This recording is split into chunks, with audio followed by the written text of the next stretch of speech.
We set and report on targets for the sustainability report. So I got a bunch of about 30 people together in 2020, and everybody decided what kind of targets we should aim for in terms of reducing our energy consumption, reducing our water consumption, reducing our waste, etc. And so we're working towards those targets now. And for the past number of years, the Provost has had an advisory committee on sustainability. So there's a group of people that come together every few months, and we discuss the targets, and we discuss what else do we need to be doing, and how can we finance the things we want to do. Oh, so that's the picture of the Provost Advisory Committee right there. So we have a 5-year strategic development plan, and that is underway at the moment. Got a lot of sustainability stuff in it, including this. So it says that Trinity will provide leadership in sustainability through improvements in energy use, reduction in waste, including single-use plastics, which is the bane of most people's lives, and then promoting areas such as sustainable transport and biodiversity. And then we also ensure, so all new buildings that we have a lot of green features to them. They'd be very well insulated. They might have photovoltaic cells on top generating electricity for us. They might have a rooftop garden, that kind of thing. So that's the Provost hoisting the green flag in 2019, which was the last time we went through that certification program, and we're due to do that again in April this year. So we've made commitments in 9 different topics. So you can see all those topics listed there. I won't read through them, but we pretty much think we cover most of the areas. So it shows you sustainability really touches on everything. It's not just something green we can package away and have over here on the side. It actually covers everything in our lives. Every item of clothing, or everything we buy for food or for the house, all of that has a sustainability aspect to it. And I just wanted to show you some really lovely pictures of the biodiversity work that's been done over the past few years. So the new business school, which is up on Pier Street, has had this wonderful, it's called a brise soleil. It's French French phrase for something, but these are all big long trays that are planted up with all sorts of plants, lots of heathers and mosses and stuff like that.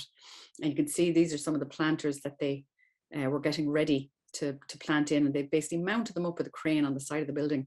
The idea was to have rainwater fall through each of these layers. All of these plants clean the air, so they're sucking in carbon dioxide, which causes global warming or climate change, and they're giving out oxygen, so they're cleaning the air. They're also holding a lot of the rainwater, so it doesn't all fall to the ground at once and then cause a flood. And they're also very pretty to look at. And we planted a lot of native flowers in Trinity, and also at the front of College Green. So if you go up to Dame Street and you look back at Trinity, you can see it's kind of quiet now. It's just very green looking. But when you come back March, April, say, you'll start to see all these different colored flowers come up, and it's just beautiful. And this, just a little picture of some of the insects that land on those flowers. So now, instead of having a lawn, which supports no life, like there's really nothing living in a lawn except maybe worms, if you've got flowers out there instead, native flowers and wildflowers, then you're supporting all these different insects and birds and caterpillars and whatnot. So you're actually giving a piece of land back to nature, which is what we need to be doing. We have a web page that's straight on the homepage. If you go to the homepage of Trinity College, sustainability is right there in the middle. You click on that button, and it brings you through to what we call the green pages. And there's about 60 pages here of information available to anybody. So anybody can go and look at that stuff. There's lots of fun stuff here in the resources get involved section. And you can also follow some of the initiatives that we're doing. Why is this not moving there?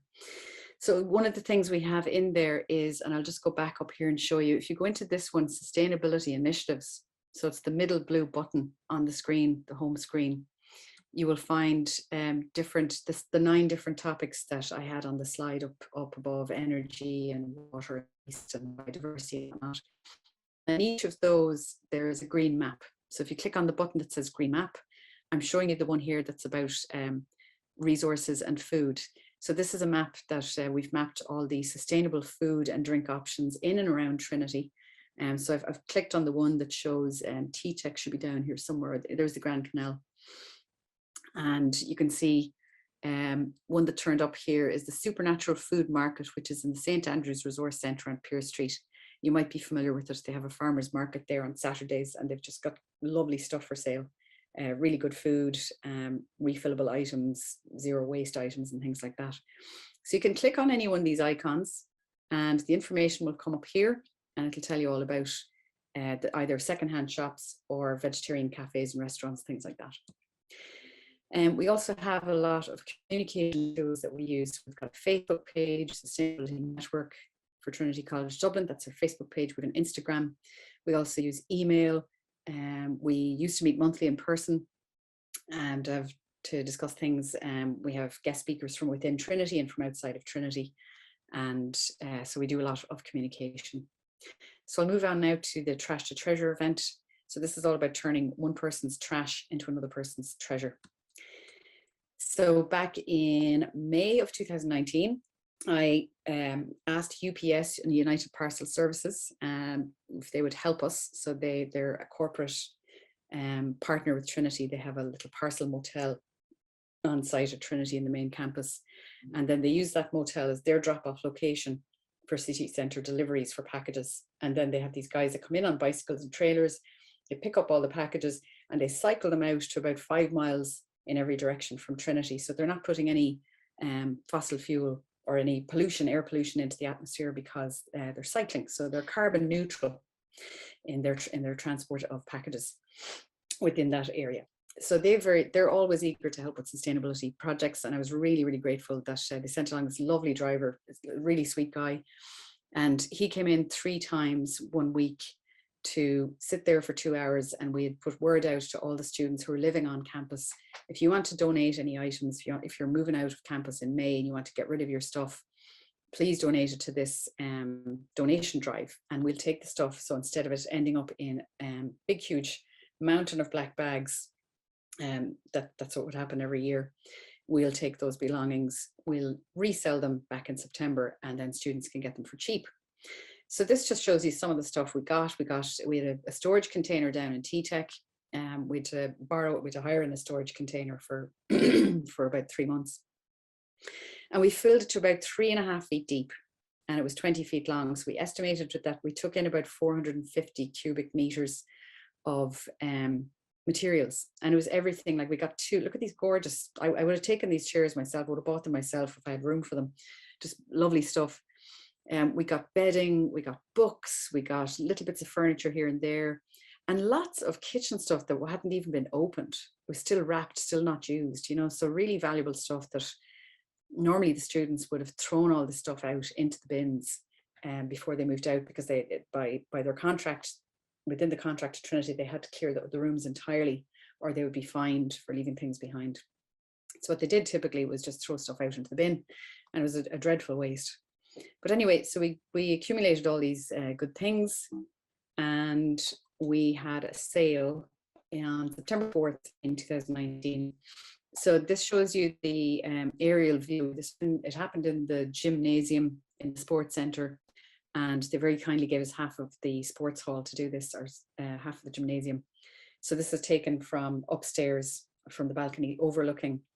So you can see the scale of it. You know, there was tables all the way around the edge, and we had kitchen stuff, we had sporting goods, we had clothing over here, we had bedding, we had little bits of furniture, and you know, there was plenty of people there. In fact, when we opened the doors, there was 40 people waiting to come in at 10 in the morning because they'd heard about the sale. So we did a huge job in getting the word out, and we didn't it wasn't just Facebook and Instagram.